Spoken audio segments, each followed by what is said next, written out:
नमस्कार मंडळी, महाशिवरात्री येत आहे। महाशिवरात्रीचा उपास तर घरामध्ये सगळेजणच धरतात, पण शक्यतो आपण काय करतो, खिचडीमुळे साबुदाण्याच्या ॲसिडिटी होते म्हणून थोडंसं कमी प्रमाणातच खातो। पण अशा पद्धतीचा फुलका उपासाचा जर बनवला तर पोटभरीचा फराळ होतो तुमचा। तर नक्की व्हिडिओ शेवटपर्यंत बघा, म्हणजे तुम्हाला कळेलच। मऊ लुसलुशीत होतात हे फुलके म्हणा, पराठे म्हणा, किंवा आणखीन काही याला नाव द्यायचं असेल तर नाव देऊ शकताय तुम्ही। बघू शकताय मस्त मऊ लुसलुशीत होत आहेत हे पराठे किंवा फुलके। तर याच्यासोबत चटणी सुद्धा मी शेंगदाण्याचीच बनवलेली आहे, थोडीशी पातळसरच बनवली होती। तुम्हाला दाटसर बनवायचं असेल तर शेंगदाण्याचं प्रमाण तुम्ही वाढवू शकताय। बरं, शेंगदाणे सुद्धा मी भाजून घेतल्याच्या नंतर वरची साल काढून घेतली होती आणि त्याचं कूट बनवून घेतलं होतं। तर शेंगदाण्याची सालीनं सुद्धा ॲसिडिटी होते, तर शक्यतो शेंगदाण्याची साल टाळाच थोडंसं खायला उपासाला। तर बघू शकताय मस्त असं आता आपलं फुलके आणि चटणी रेडी आहे म्हणू शकताय। चला तर व्हिडिओला सुरुवात करूया। तर आता इथे एक कढई घेतलेली आहे आणि साबुदाण्यापासून आपण हे फुलके बनवणार आहोत आजचे आपण। तर बघू शकताय मी इथे कढईमध्ये साबुदाणा घेतलेला आहे। तर भिजवत वगैरे घालायची गरज नाही, झटपट होतात हे फुलके। तर बघू शकताय असंच आपल्याला परतून घ्यायचं आहे। 3 ते 4 मिनिटासाठी आपल्याला भाजून घ्यायचं आहे याला, पण डाग पडू द्यायचं नाही। गॅसची फ्लेम एकदा कढई गरम झाली की मीडियम किंवा लो करून ठेवायची आहे आणि एक 3 ते 4 मिनिट आपल्याला याला भाजून घ्यायचं आहे म्हणू शकताय। आता इथे बघू शकताय साबुदाणा 3 ते 4 मिनिटं मस्त खमंग भाजून झालेला आहे। डाग पडू न देता आपल्याला भाजून घ्यायचं आहे आणि आता याला पूर्णपणे थंड सुद्धा करून झालेलं आहे बघू शकताय तुम्ही। तर आता एक मिक्सरचं जार घेतलेला आहे, मीडियम जार घेतलेला आहे। वाटत नसेल तर छोटा भांड जे असतं ते सुद्धा घेतलं तरी चालेल। तर बघू शकताय मी इथं मिक्सरचं मीडियम जार घेतलेला आहे आणि आता हे बारीक असं वाटून घ्यायचं आहे, भरडसर नाही तर बारीक वाटून घ्यायचं आहे। तर बघू शकताय मी इथं चाळणीने अगोदरच चाळून घेत आहे। तर जे काही कण वगैरे राहतात त्याचे मोठे मोठे, तर हे वरती चाळणीवरच राहतील म्हणून मी शक्यतो चाळूनच घ्या, तुम्हाला सुद्धा सांगणं आहे की चाळूनच घ्या। तर बघू शकताय मी इथं आता चाळून घेत आहे। वरचे जे कण उरलेले आहेत तुम्ही नंतरनं सुद्धा वाटून याच्यामध्येच परत मिक्स करू शकताय। बघू शकताय कितपत आपले कण मोठे मोठे राहिलेले आहेत। आता इथं झालं हे बारीक वाटून झालेली पेस्ट आपण चाळून घेतलेली आहे साबुदाण्याची। प्लेटीत थोडंसं मी पीठ बाजूलाच काढून ठेवत आहे, कारण पुढं चालून फुलक्यांना लावायला आपल्याला पीठ लागेलच। तर आता इथं बघू शकताय ह्या पिठामध्ये थोडंसं मी आता मोठ्या साईजचे बटाटे अगोदरच उकडून घेतले होते, 2 बटाटे घेत आहे। तर ते बटाटे मी किसून घेत आहे किसणीने।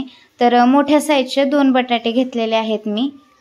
बटाटे सुद्धा आता किसून झालेले आहेत। चवीनुसार मीठ टाकून घ्यायचं आहे याच्यामध्ये आणि याच्यामध्ये हिरव्या मिरचीची पेस्ट सुद्धा टाकू शकताय, पण मी प्लेनच बनवत आहे कारण मी तोंडी लावण्यासाठी चटणी वगैरे बनवणार आहे आणि चटणीचा सुद्धा व्हिडिओ याच्यामध्येच आहे। तुम्ही नक्की व्हिडिओ शेवटपर्यंत बघा म्हणजे तुम्हाला कळेलच। तर मी प्लेनच बनवत आहे। तुम्ही जिरं किंवा कोथिंबीर वगैरे खात असाल शिवरात्रीला तर तुम्ही ते सुद्धा घातलात तरी चालेल याच्यामध्ये, कोथिंबीर बारीक कट करून आणि जिरं तसंच अख्खं घातलं तरी चालेल।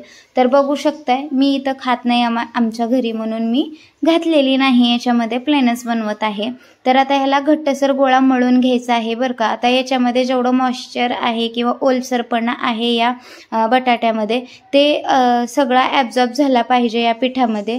लागलंच तर 1-2 चमचे पाणी वापरू शकताय तुम्ही।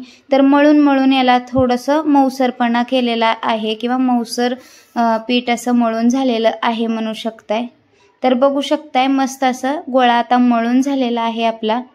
तेलाची धार थोडीशी वरनं टाकायची आणि मग याला सगळीकडे असं पिठाला तेल लावून घ्यायचं आहे आणि एक 5 ते 10 मिनिटासाठी आता याला भिजत ठेवणार आहोत आपण।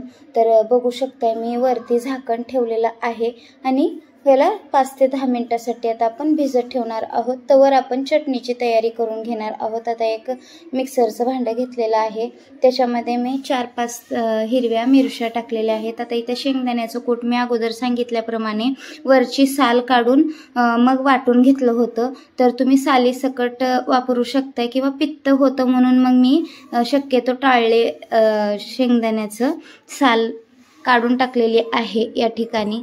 तर आता इथं मी अर्धी वाटी दही, चवीनुसार मीठ आणि अर्धी वाटी पाणी घालून घेतलेलं होतं. तर मी थोडंसं पातळच केलेली आहे चटणी.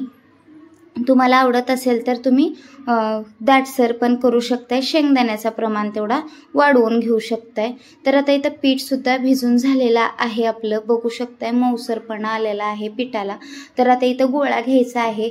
जसं आपण फुलक्याला गोळा घेतो बघा पिठाचा गव्हाच्या, तसंच आपल्याला गोळा घ्यायचा आहे. हातावर असं मळून मळून हे करून घ्यायचं आहे, गोळा करून घ्यायचा आहे. मस्त असा गोळा झाला की मग याच्यामध्ये आता लाटून घ्यायचा आहे. तर फुलका कितपत मोठा असतो तेवढंच आपल्याला लाटून घ्यायचं आहे. बघू शकताय तुम्ही कडेने असे चिरा जात आहेत आपल्या. पातळसर लाटून घ्यायचं आहे आपल्याला, जाडसर लाटून घ्यायचं नाही. तर काठ हे चिरत आहेत आपले. तर बघू शकताय ह्याच्यासाठी सुद्धा मी इथे एक टिप्स सांगितलेली आहे. प्लेटवरती घालायचं आणि अशा बाजूच्या कडा काढून टाकायच्या आहेत. बघू शकताय फुलक्याचा आकार मस्त गोलाकार आलेला आहे. काठ चिरलेले सगळे निघून गेलेले आहेत, बघू शकताय तुम्ही. आता इथं जास्त जाडसरही नाही आणि जास्त पातळही नाही, मीडियम लाटून घेतलेली आहे. शक्यतो पातळच लाटून घ्या, म्हणजे तुम्हाला पातळ सुद्धा लाटून घेतलं तरी सुद्धा हे मस्त असे फुलून टम्म होते आणि मऊ लुसलुशीत सुद्धा होते. तवा अगोदरच गरम करायला ठेवला होता.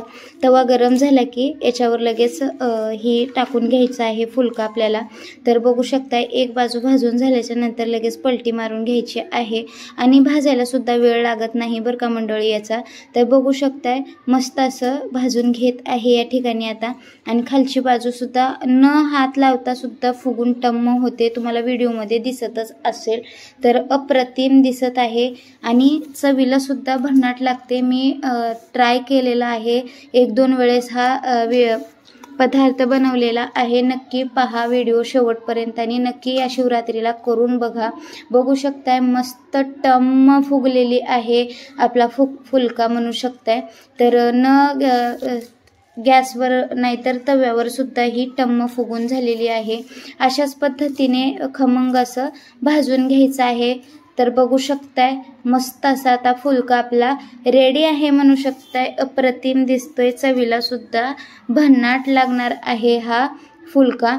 तर बघू शकता या शिवरात्रीला नक्की ट्राय करा. जाळीवर हा फुलका मी काढून देत आहे, कारण ताटात ठेवलं की लगेच ते पाणी सुटल्यासारखं किंवा घाम सुटतो त्याला. तर शक्यतो ते घाम टाळण्यासाठी मी इथं जाळीवर काढून घेतलेला आहे. तर व्हिडिओ कसा वाटला कमेंट्स बॉक्समध्ये सांगायला विसरू नका. आवडल्यास लाईक करा, शेअर करा तुमच्या मित्रमैत्रिणींना, नातेवाईकांना. त्यांना पण अशा नवनवीन रेसिपी पाहायला मिळतील. नवीन असाल चॅनलवर तर प्लीज सबस्क्राईब करा, बेल आयकॉनला क्लिक करा, म्हणजे माझे नवनवीन व्हिडिओ तुमच्यापर्यंत लवकरात लवकर पोचतील.